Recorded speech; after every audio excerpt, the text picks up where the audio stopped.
हाँ जी, आज हम डिस्कस करने जा रहे हैं वाटर सोल्यूबल विटामिन B1 के बारे में। इससे प्रीवियस वीडियो में हमने डिस्कस किया था विटामिन्स क्या होते हैं, फैट सोल्यूबल और वाटर सोल्यूबल विटामिन्स में क्या डिफरेंस होता है, और जो फैट सोल्यूबल विटामिन्स हैं वो कौन कौन से होते हैं और उनकी डिटेल। आपको उनसे रिलेटेड वीडियो इसी वीडियो के डिस्क्रिप्शन लिंक में मिल जाएगी। तो आज का हमारा कंटेंट रहने वाला है वाटर सोल्यूबल विटामिन B1। तो देखते हैं कि विटामिन B1 क्या होता है। जैसा कि पहले डिस्कस किया गया था कि विटामिन्स माइक्रोन्यूट्रिएंट होते हैं। क्या होते हैं? माइक्रोन्यूट्रिएंट। माइक्रो मतलब बहुत ही कम अमाउंट इसकी हमारी बॉडी को चाहिए होती है, लेकिन ये हमारी बॉडी के अंदर नहीं बनते, यानी कि हमारी बॉडी इसका सिंथेसिस नहीं करती, हमें डाइट के थ्रू ये लेने पड़ते हैं, तो वो कहलाते हैं विटामिन्स। लेकिन एक केमिकल सब्सटेंस होते हैं ये, जो हमारा मेटाबॉलिज्म वगैरह है, काफ़ी सारी जो बॉडी की रिएक्शंस रहती हैं उनमें ये बहुत ही ज़्यादा हेल्पफुल होते हैं। तो वाटर सोल्यूबल विटामिन में फर्स्ट है विटामिन B1। तो इसका जो केमिकल नेम रहेगा वो होता है थायामीन। इसे थायामीन के नाम से भी जाना जाता है। इसके बाद ये जो थायामीन है ये एक इम्पोर्टेंट फंक्शन करता है। क्या? एक कोएंजाइम की तरह वर्क करता है। इम्पोर्टेंट फंक्शन है इसका कि ये एक कोएंजाइम की तरह वर्क करता है। कोएंजाइम मतलब ऐसा एंजाइम जो दूसरे एंजाइम्स हैं उनकी हेल्प करेगा। एंजाइम्स किस लिए चाहिए? हमारी बॉडी के अंदर जो कैटाबॉलिज्म और मेटाबॉलिज्म की रिएक्शंस होती हैं उन्हें करवाने के लिए एंजाइम्स बहुत ज़्यादा इसेंशियल होते हैं। तो ये एक कोएंजाइम की तरह वर्क करेगा, मतलब हेल्प करता है उन एंजाइम्स की जो मेटाबॉलिज्म और कैटाबॉलिज्म में क्या करते हैं, हेल्प करते हैं। तो ये एक कोएंजाइम। तो कोएंजाइम ये कैसे बना? ये क्या करता है, फॉस्फेट ग्रुप के साथ मिलकर क्या बना लेता है, थायामीन पायरोफॉस्फेट बना लेता है। जो थायामीन है इसमें कौन सा, एक तो इसमें सल्फर ग्रुप होता है, सल्फर ग्रुप प्रेजेंट रहता है। तो ये थायामीन में है सल्फर, जो विटामिन B1 है इसमें सल्फर ग्रुप भी प्रेजेंट रहता है, कार्बोक्सिलिक ग्रुप्स होते हैं। तो थायामीन एक और फॉस्फेट के साथ मिलके क्या बना लेगा, थायामीन पायरोफॉस्फेट बना लेता है, जो अब क्या करेगा, एक कोएंजाइम की तरह वर्क करेगा। इसके बाद देखते हैं कि इसे और क्या बोलते हैं, एंटी बेरीबेरी। इसे एंटी बेरीबेरी भी कहा जाता है। और एंटी न्यूराइटिक, न्यूराइटिक मतलब विटामिन B1 जो न्यूरोलॉजिकल फंक्शंस हैं, हमारे नर्व से रिलेटेड जितने भी फंक्शंस हैं उनमें ये बहुत ज़्यादा हेल्पफुल होता है। तो इसे एंटी न्यूराइटिक मतलब नर्व्स के अंदर कोई भी इन्फ्लामेशन ये नहीं होने देता, उससे ये क्या करता है, प्रिवेंट करता है। अगर नर्व्स में इन्फ्लामेशन हो गई, कोई डिजीज हो गई, तो बहुत सारी जैसे टिंगलिंग वगैरह, नमनेस, हाथों का सुन्न हो जाना, ऐसी कई प्रॉब्लम्स क्रिएट हो जाती हैं। तो ये किसका काम करता है, एंटी न्यूराइटिक का काम करता है, यानी कि जो हम नर्व्स हैं उनमें इन्फ्लामेशन नहीं होने देता। और क्या है, एंटी बेरीबेरी है। बेरीबेरी क्या है, एक डिजीज है जिसका आगे अपने क्या करेंगे, इसी वीडियो में डिस्कस करेंगे कि आखिर बेरीबेरी क्या होती है। तो ये फर्स्टली इसका केमिकल नेम क्या रहेगा, थायामीन रहेगा। एंटी बेरीबेरी की तरह ये क्या करेगा, वर्क करेगा, या ये कह सकते हैं इसे एंटी बेरीबेरी विटामिन के नाम से जाना जाता है, और एंटी न्यूराइटिक विटामिन के नाम से भी जाना जाता है। आगे देखते हैं, वाटर में ये क्या रहता है, सोल्यूबल हो जाता है। इसीलिए वाटर में जो वाटर सोल्यूबल विटामिन है जितने ज्यादा ये क्या करते हैं, वाटर में सोल्यूबल हो जाते हैं। जैसे ही डाइट के थ्रू लिए वैसे ही क्या होगा, जो अपनी बॉडी के अंदर वाटर प्रेजेंट है उसमें ये सोल्यूबल हो जाएंगे, घुल जाएंगे। वहां घुलने के बाद उतनी ही जल्दी क्या है, ये यूरिन के थ्रू बॉडी से बाहर भी निकल जाते हैं। इसीलिए बॉडी में वाटर सोल्यूबल विटामिन की कमी सबसे ज्यादा होती है रेदर देन जो फैट सोल्यूबल विटामिन है उनसे। तो ये क्या है, वाटर सोल्यूबल विटामिन है। Easily destroyed by heat, heat के थ्रू क्या है, इजिली डिस्ट्रॉय हो जाता है। आगे देखते हैं इसके सोर्सेज कौन कौन से हैं। सोर्सेज में देखिए, जितने भी अनाज रहेंगे, सीरियल्स अनाज, उनमें पल्सेस, दालों में होगा।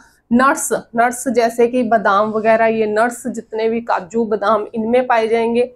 बीन्स हो गए, जैसे सोया बीन्स, ऐसी बीन्स जो दानेदार जितने अनाज आते हैं अपने, उनमें हो गए। वाइट बीन्स होते हैं उनमें पाया जाता है। पीज, मटर के दानों में, टमाटो में हो गए। तो ये थे इसके प्लांट सोर्सेस। दो तरह के सोर्सेस रहते हैं इसके, एक रहता है प्लांट सोर्सेस और सेकंड रहता है एनिमल सोर्सेस। दो तरह के सोर्सेस से हम विटामिन B1 को प्राप्त कर सकते हैं। तो फर्स्ट जो बताया वो कौन सा था, प्लांट सोर्सेस। प्लांट से हमें दालें मिलती हैं, अनाज मिलता है, बीन्स मिलते हैं, मटर हो गया, टोमेटो हो गया, ये सारे क्या हैं, प्लांट सोर्सेस हैं।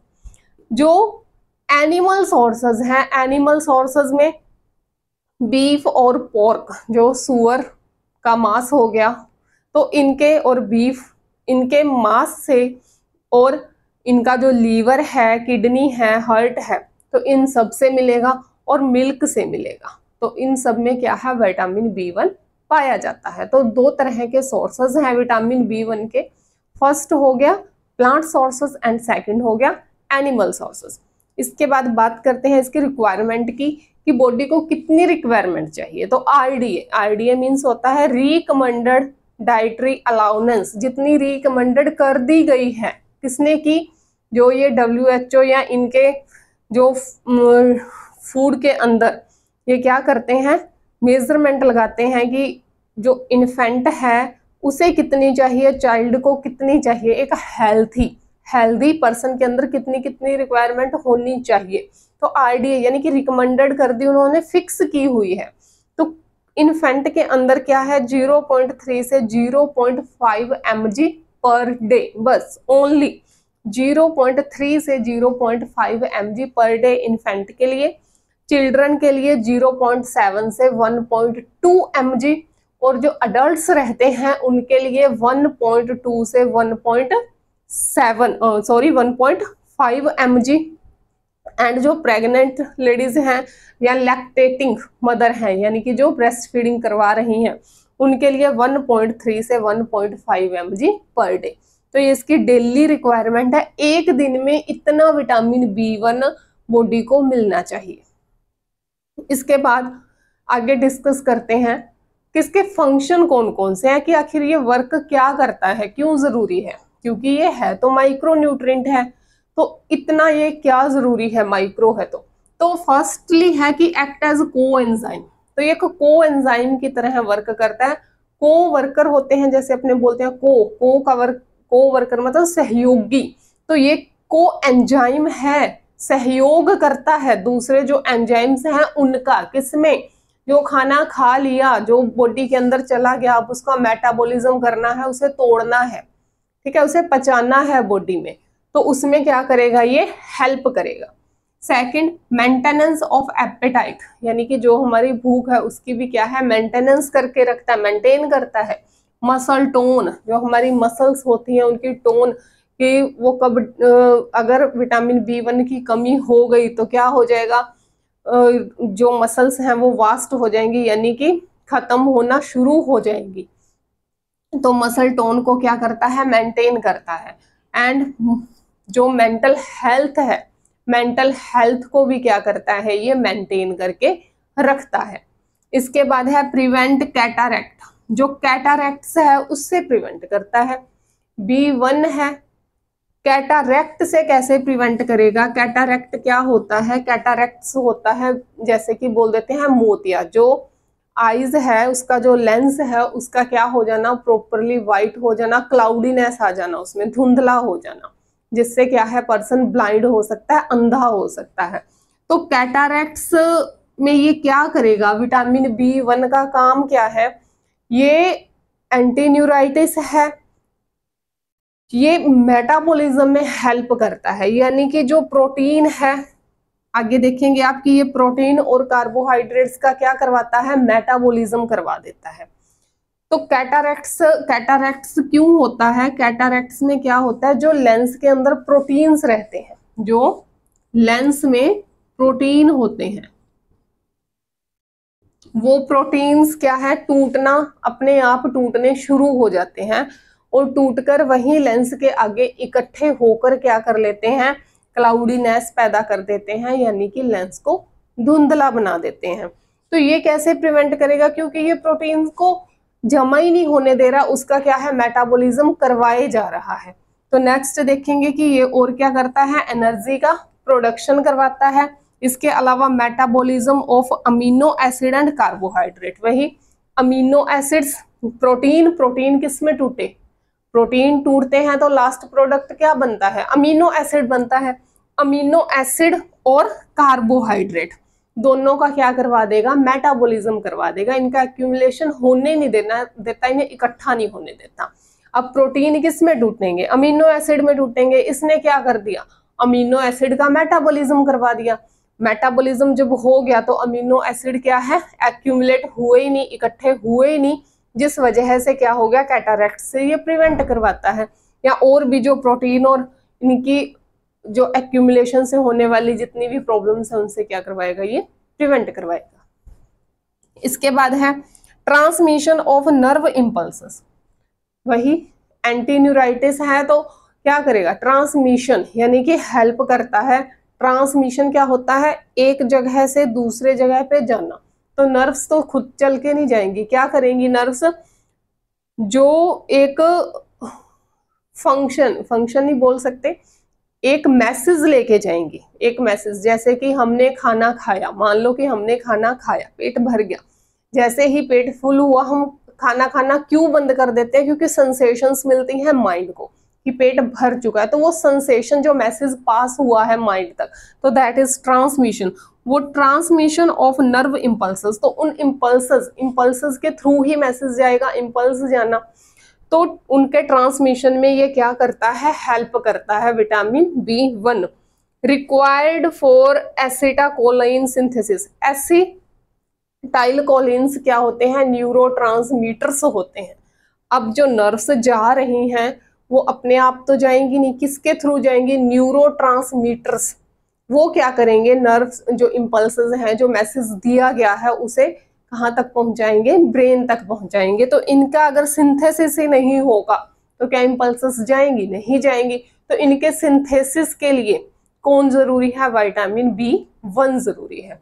तो ये थे इसके फंक्शन कि एक कोएंजाइम की तरह वर्क करेगा, फर्स्टली कोएंजाइम की तरह वर्क करेगा, एंड सेकेंडली ये क्या करता है, कैटारैक्ट से प्रिवेंट करता है। कैसे करता है भाई, ये प्रोटीन जो टूटते हैं अमीनो एसिड्स में, उन अमीनो एसिड्स का क्या करवा देता है, मेटाबॉलिज्म करवा देता है। तो कैटारैक्ट्स में क्या होता है कि लेंस के अंदर जो प्रोटीन्स रहता है वो अमीनो एसिड में टूटता रहता है और वहां एक्यूमुलेट हो जाता है। तो इसने क्या किया, अमीनो एसिड जैसे ही टूटा इसने क्या कर दिया, उसका मेटाबॉलिज्म करवा दिया। ठीक है, उसके बाद कार्बोहाइड्रेट्स का भी मेटाबॉलिज्म करवाता है, ट्रांसमिशन करवाता है नर्व इंपल्सेस का, और एसिटाइल कोलिन है, न्यूरोट्रांसमीटर्स हैं, उनका भी क्या करवाता है, ये सिंथेसिस में हेल्प करता है। तो ये थे इसके फंक्शन। नेक्स्ट डिस्कस करते हैं डेफिशिएंसीज, कि अगर इसकी कमी हो जाए बॉडी के अंदर, माइक्रोन्यूट्रिएंट है लेकिन अगर इसकी कमी हो गई तो क्या हो सकता है। तो बहुत डिजीज, कौन कौन सी डिजीज हो सकती है, तो मेनली इसमें 2 टाइप की डिजीजेस आती हैं। फर्स्ट वन आता है इसमें बेरीबेरी, एंड सेकंड आता है इसमें वर्निक एनसेफेलोपैथी। क्या होती हैं ये दोनों ही, क्या है, ये न्यूरोलॉजिकल प्रॉब्लम्स है नर्व से, क्योंकि ये है ही क्या, एंटी न्यूराइटिस है। न्यूरो जो नर्व्स हैं उन्हीं के लिए क्या है, ये बहुत ज्यादा इंपॉर्टेंट है, इसेंशियल है। तो प्रॉब्लम भी जो आएगी, प्रॉब्लम वो किससे रिलेटेड आएगी, नर्व से रिलेटेड आएगी। तो फर्स्ट वन आती है बेरी बेरी। तो बेरी बेरी 3 टाइप्स की होती है। फर्स्ट वन है इसमें dry beriberi, dry beriberi, या इसे कह सकते हैं पेरिफेरल न्यूराइटिस, यानी कि पेरिफेरल। अब क्या है, 2 चीजें होती हैं, हमारी बॉडी है, इसे 2 पार्ट्स में कह सकते हैं, अपने डिवाइड कर सकते हैं। First one peripheral and second one क्या, सेंट्रल होता है। अब पेरिफेरल का मतलब होता है साइड साइड में, किसी चीज के साइड में, किनारों पे चलना, पेरिफेरल। तो यहाँ पेरिफेरल क्या रहेगा, हमारी बॉडी का जो सेंटर है, हेड हो गया, ट्रंक वाला पोर्शन हो गया, ये आ जाएगा सेंट्रल में। जो अपने हैंड्स हैं और दोनों जो लेग्स हैं ये आ जाती हैं पेरीफेरी, या पेरीफेरल वाला पार्ट। तो पेरीफेरल न्यूराइटिस यानी कि पेरीफेरल यानी कि जो हैंड्स हैं और लेग्स हैं उनमें क्या हो जाना, उनकी नर्व्स में इन्फ्लामेशन हो गया। हैंड्स और जो अपनी आर्म्स हैं, ये आर्म्स और लेग्स वाले जो पोर्शन है इसमें क्या हो गया, इन्फ्लामेशन, इनकी नर्व्स में इन्फ्लामेशन हो गया। तो that's called dry beriberi. तो इसमें क्या होता है, टिंगलिंग, जैसे कि सुन्न हो जाना, हाथों और पैरों का नंबनेस, सुन्न हो जाना, टिंगलिंग, यू झंझनाहट सी होना। तो टिंगलिंग और नंबनेस हो जाती है हैंड्स के अंदर, और जो हमारे लेग्स हैं इनके अंदर सुन्नापन आ जाता है। यहाँ की जो मसल्स है हैंड्स और हमारे जो लेग्स हैं इनकी मसल्स वास्टिंग होना, यानी कि मसल्स खत्म होना शुरू हो जाएंगी, धीरे धीरे हाथ पैर सूखने स्टार्ट हो जाएंगे। इसके वॉकिंग डिफिकल्टी, जब मसल्स में स्ट्रेंथ ही नहीं रहेगी, मसल है तो ही स्ट्रेंथ है, मसल्स में स्ट्रेंथ ही नहीं रही तो क्या होगा, वॉकिंग डिफिकल्टी आएगी, पर्सन सही तरीके से चल नहीं पाएगा और पेशेंट क्या हो जाएगा, बेड रीडन हो जाएगा, यानी कि बेड पे ही पड़ा रहेगा, उठकर चल फिर नहीं सकता। तो ये कहलाता है ड्राई बेरी बेरी। इसे पेरीफेरल बेरी बेरी या पेरीफेरल न्यूराइटिस भी कहते हैं, जिसमें क्या होता है, जो पर्सन है उसके हैंड्स और लेग्स में क्या हो जाता है, लेग्स और हैंड्स में नंबनेस आनी स्टार्ट हो जाती है, टिंगलिंग जैसी सेंसेशंस आती हैं, और जो मसल्स हैं वो वास्ट हो जाती हैं और हाथ पैर बिल्कुल सूख जाते हैं, जिस वजह से उसे वॉकिंग डिफिकल्टी, चलने में दिक्कत होती है और पर्सन बेड रीडन हो जाता है। सेकंड है इसमें वेट बेरी बेरी। वेट से याद रखना, वेट यानी कि क्या होता है, वेट नॉर्मली वेट बोलते हैं गीला। तो हमारी बॉडी में वेट वाला पोर्शन, वैसे तो सारी ऑर्गन वेट है लेकिन मेनली वेट याद रखना कार्डियक, हर्ट से, वेट इज इक्वल हर्ट। तो ये इसे बोलते हैं cardiac beriberi, wet beriberi is equal cardiac beriberi. Cardiac beriberi कहा जाता है क्योंकि इसमें हर्ट इन्वॉल्व हो जाता है। तो ये किसमें हुई, सेंट्रल वाले पोर्शन में हर्ट इन्वॉल्व होगा, वहां की नर्व्स में प्रॉब्लम आएगी। तो मेनली इसमें क्या रहेगा, जो ट्रंक वाला पोर्शन है और हेड, ये फेस है, ये क्या हो जाएगा, इसमें अडीमा हो जाएगा। तो oedema of legs, trunk and face. अब हुआ तो क्या, हर्ट है तो हर्ट में क्या इन्वॉल्व रहा, हमारा ट्रंक वाला पोर्शन और फेस इन्वॉल्व हो गया, क्योंकि लेग्स किस में आ जाती है, पेरिफेरल में, लेकिन इसमें भी इन्वॉल्व रहेंगी। क्योंकि रीजन क्या है इसका, कि जो हमारा हर्ट है, हर्ट जैसे ही ब्लड पंप करता है, ठीक है, ब्लड पूरी बॉडी में जाता है, और जैसे ही पैरों में गया हमारी लेग्स में जाता है, तो लेग्स से वापस भी तो आएगा ना, जो वापस आता है डीऑक्सीजनेटेड ब्लड वापस आता है, वो वापस करती हैं काफ मसल्स, और काफ मसल्स रहती हैं लेग में प्रेजेंट।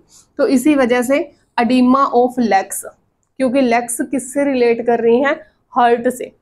तो हर्ट लंग्स में भी क्या हो गया, सॉरी लेग्स में, ट्रंक में और फेस में, तीनों में क्या हो गया, इसमें अडीमा हो जाता है। जो काफ मसल्स हैं वो क्या है, स्वेलो हो जाएंगी, सूज जाएंगी। जो काफ मसल का मेन फंक्शन क्या रहता है, कि जब हर्ट, पूरी बॉडी को हर्ट ऑक्सीजनेटेड ब्लड पंप कर रहा है, पंप कर दिया पूरी बॉडी के अंदर, ऑक्सीजनेटेड चला गया, तो अब डीऑक्सीजनेटेड ब्लड जब हर्ट के अंदर आएगा तो लेग्स से अब सीधा तो ऊपर नहीं जा सकता। तो काफ मसल्स क्या करती हैं, लेग्स वाले पोर्शन से, पैरों से उसे पुश करती हैं, पुश करने का काम करती हैं। इसीलिए काफ मसल को second hurt of the body भी बोला जाता है। इसीलिए कार्डियक बेरीबेरी के अंदर काफ मसल्स भी इन्वॉल्व रहती हैं। क्या है? Oedema of legs, trunk and face. Calf जो मसल्स हैं वो भी क्या हो जाएंगे? स्वेलो हो जाएंगे। और कार्डियोमेगाली, कार्डियोमेगाली का मतलब होता है कि जो हर्ट है वो क्या हो जाएगा? उसका साइज बढ़ जाएगा। जैसा ही हर्ट का साइज बढ़ जाना कहलाता है कार्डियोमेगाली। स्वेलो हो गया, एडिमा आ गया इनमें, तो हर्ट का साइज क्या हो जाता है? बढ़ जाता है। तो ये था वेट बेरीबेरी। नेक्स्ट आता है इसमें इनफेंटाइल। इनफेंटाइल नाम से ही आप गेस करो कि इनफेंटाइल मीन्स इन्फेंट। इन्फेंट यानी कि जो 2 से 4 साल तक के जो 2 से 4 मंथ के जो बच्चे होते हैं, तो ये किस में रहता है? 2 से 4 मंथ के बच्चों में हो जाती है। इसमें क्या होगा? बच्चों में कन्वर्जन यानी कि दौरे आने स्टार्ट हो जाते हैं। फर्स्टली जो प्राइमरी सिम्टम्स रहेंगे वो रहेंगे वॉमिटिंग। बच्चों में क्या होगा? वॉमिटिंग आएगी, बच्चा सोएगा नहीं, स्लीपलेसनेस हो गया, रेस्टलेसनेस, बेचैन रहेगा, डिजनिया, सांस आने में क्या होगा? ब्रीथिंग लेने में उसे दिक्कत होगी, सांस लेने में दिक्कत, और नेक्स्ट लास्ट में उसे क्या है? कन्वर्जन आने स्टार्ट हो जाएंगे। तो ये कहलाएगा इन्फेंटाइल बेरीबेरी। लेकिन इसमें क्या है? जो इन्फेंट है उसकी डेथ भी हो जाती है, क्योंकि इसमें कभी कभी क्या हो जाता है? कार्डियक फेलियर हो जाता है। तो ड्यू टू कार्डियक फेलियर क्या हो सकता है? इन्फेंट की डेथ हो सकती है। सेकंड है इसमें वर्निक्स एनसेफेलोपैथी। तो 2 तरह की इसमें डेफिशिएंसीज रहती हैं। फर्स्ट वन बेरीबेरी, जिसके 3 टाइप है, dry beriberi, wet beriberi and infantile beriberi. Last है इसमें वर्निक्स एनसेफेलोपैथी। वर्निक्स एनसेफेलोपैथी किससे रिलेट रहेगा? वही इसे न्यूरोलॉजिकल प्रॉब्लम है, ये नर्व से रिलेटेड। लेकिन कौन सी नर्व? जो नर्व्स आईज को क्या करती हैं? इंफॉर्मेशन प्रोवाइड करवाती हैं और आईज से लेकर जाती हैं। तो आईज वाली जो नर्व्स हैं उनमें क्या हो जाता है? इन्फ्लामेशन हो जाता है।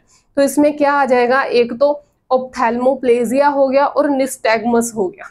क्या होते हैं ये? ऑप्थेल्मोप्लेजिया ये रिलेट करता है जो आई मूवमेंट।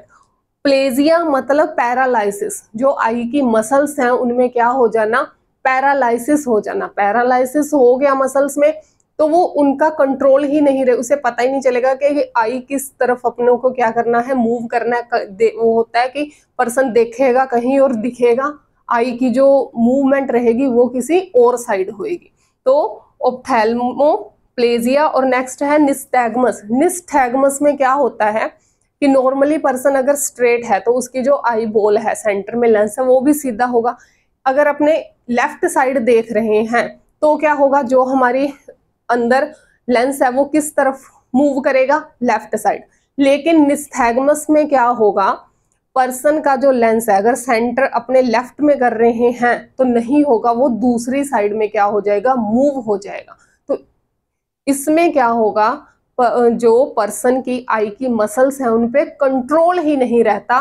पर्सन अपनी इच्छा से लेफ्ट राइट ऊपर नीचे नहीं देख पाता, वो कहलाता है निस्थैग्मस। इसमें जो आई है वो अपने आप मूवमेंट करती है। ट्रिमर्स आते हैं और कन्फ्यूजन, यानी कि पर्सन मेंटली कन्फ्यूज्ड रहता है, क्योंकि आई में निस्थैग्मस हो गया, पैरालाइसिस हो गया, वो देख कहीं रहा है लेकिन उसे दिख कुछ और रहा है। क्यों दिख रहा है? वो सामने देखने चाह रहा है लेकिन दूसरी साइड में उसे दूसरी साइड की चीजें दिख रही है, क्योंकि उसकी जो आई की मूवमेंट हो रही है वो क्या है? किसी और साइड में हो रही है। इसी वजह से वो कन्फ्यूज्ड रहेगा। और ट्रीमर्स भी आते हैं इसमें, यानी कि कंप, जो उसके बॉडी की मसल्स हैं वो क्या है? उनमें कांपना शुरू हो जाती है, वो कहलाता है ट्रीमर्स। तो ये था विटामिन B1 यानी कि water soluble vitamin. Thank you so much.